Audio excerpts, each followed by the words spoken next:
So Paul will say that I became all things to all men, so that by how does he put it now? I became all things to all men, so that I may be able to save how many? Some, not all. Some. Because it's Jesus that died for the whole world. Huh? But there are people in the world who have made up their mind that they will not serve our Jesus. So we come to church, and that's what I'm going to show you. I'm going to show you the 4 signs of a healthy church. And one of the signs is fellowship. When we come to church, we are supposed to be able to fellowship with one another and strengthen one another. So I can tell my brother can come to church and he's located in the place where Satan dwells. The area where he has been domiciled by God to carry out his daily living. Because all of us are in ministry. It's just that some of us are in pulpit ministry. We're in the 5-fold.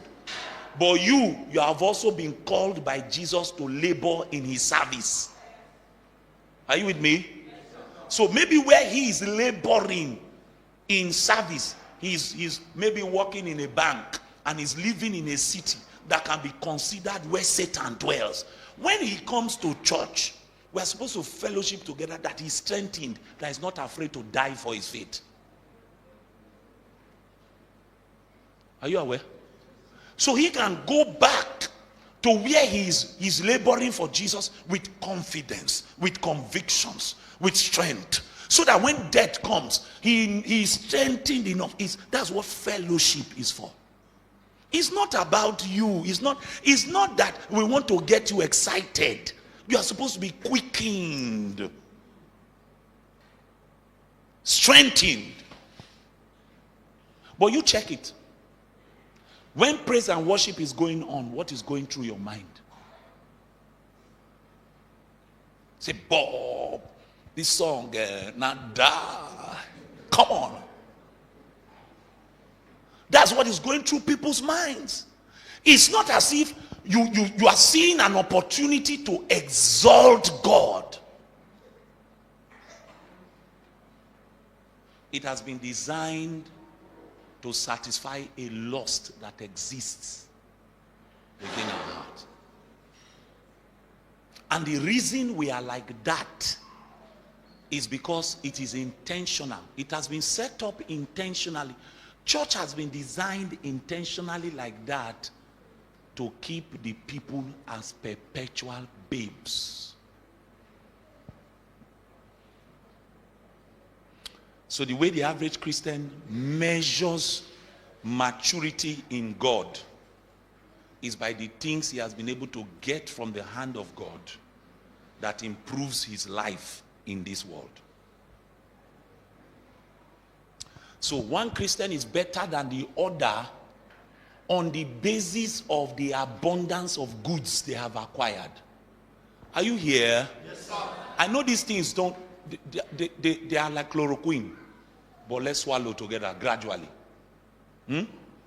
So for instance, you come out, dear brother, and you say, this man is teaching heresies. You know what the people will say? Show me your results. Are you here? They will say, you are coming to talk. What results do you have? Oh my, help me, Jesus. And you know the thing they are calling results, you can be dancing for Oloku and be producing those same things. They say, don't talk. You don't have results. You that just started ministry. What's the size of your congregation? Meanwhile, our Jesus, his primary congregation were 12 men. Our Jesus. You don't count crusade as your congregation. Huh? You don't. Your congregation are the people you sit over on a daily basis.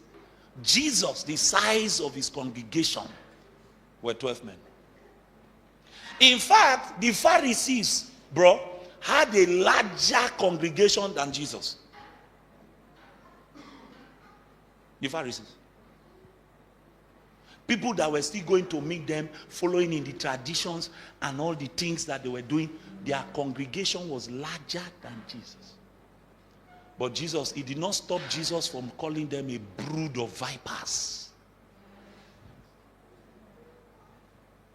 Now, the reason this is like this is because you check church carefully.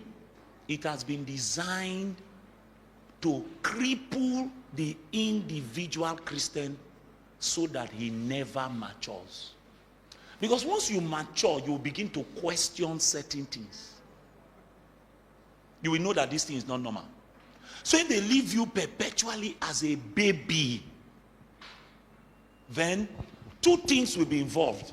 God cannot get the most from you because you are a babe. He can't entrust you with anything serious. And then men will find it very easy to manipulate you.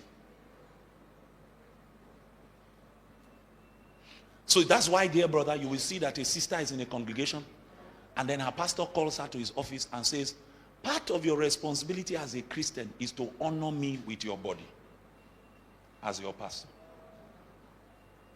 And then she spreads her legs and sleeps with her man of God.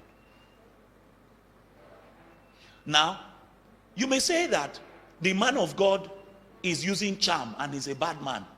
The reason charm was able to work on the sister is that she's a what?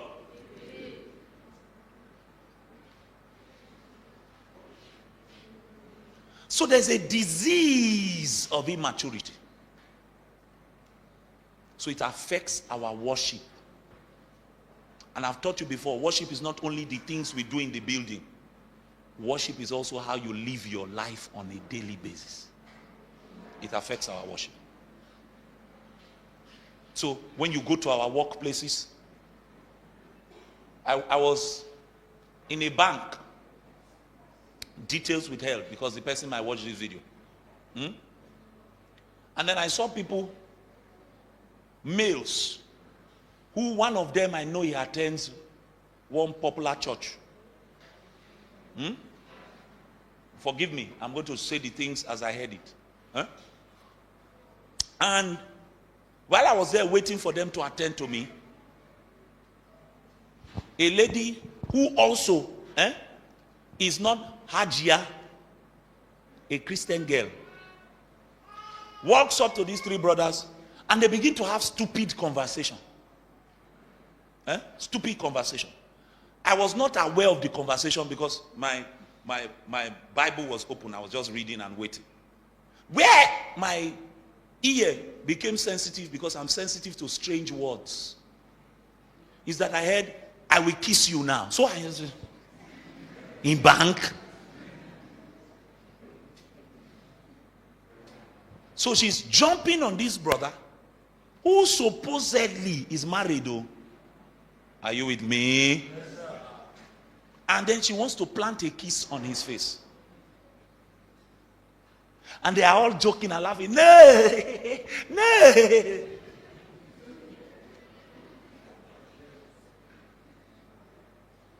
Then the sister walks away from them and is going away. It's the sustus. She walks away from them and is going her way. Then one of the brooders now decides that he will comment on her bum bum. Then all three of them laugh.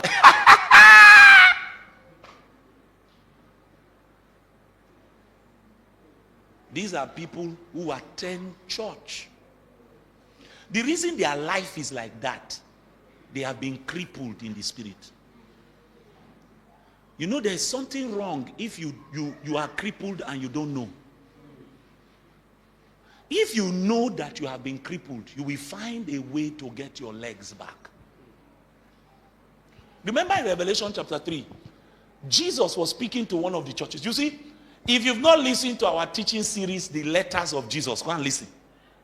It will bless you. Because me, every time I read Revelation from chapter 2, where Jesus begins to admonish and to speak to all the churches, I'm always humbled. I always ask myself that if the church in Nigeria was mentioned, what would have been Jesus' letter?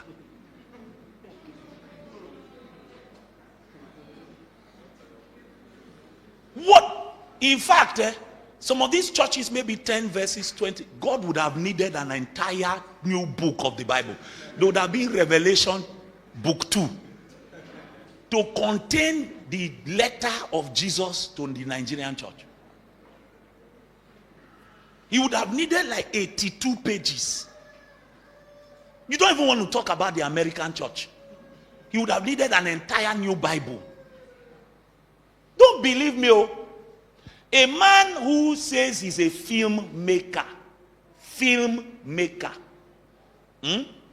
he is a Christian filmmaker, because you know you have Christian content creators, you have Christian skit makers. This man says he's a Christian filmmaker. Some of the worst movies with sexually explicit content can be found, produced by him. Worst. And I'm not exaggerating. I don't want to give titles because I know you people. The minute I give you the title, you have written it at the corner. Check later. So I won't give you the title. I know you people. So you will not say it's me that led you there. Some of the worst. So he comes into church, sees a ranking man of God, ranking man of God in church. And then he donates $1 million US. The minute he makes that donation, the man of God provides his head for this man to lay hands on. And that's not how it ends. That's not how it ends. He doesn't just lay hands on him. The man of God falls under the anointing.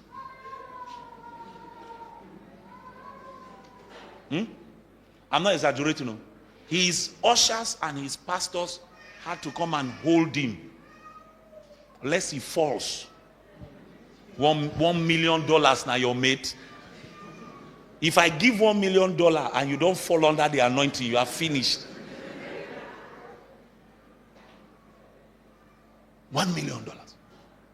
So let's not even talk about the American church.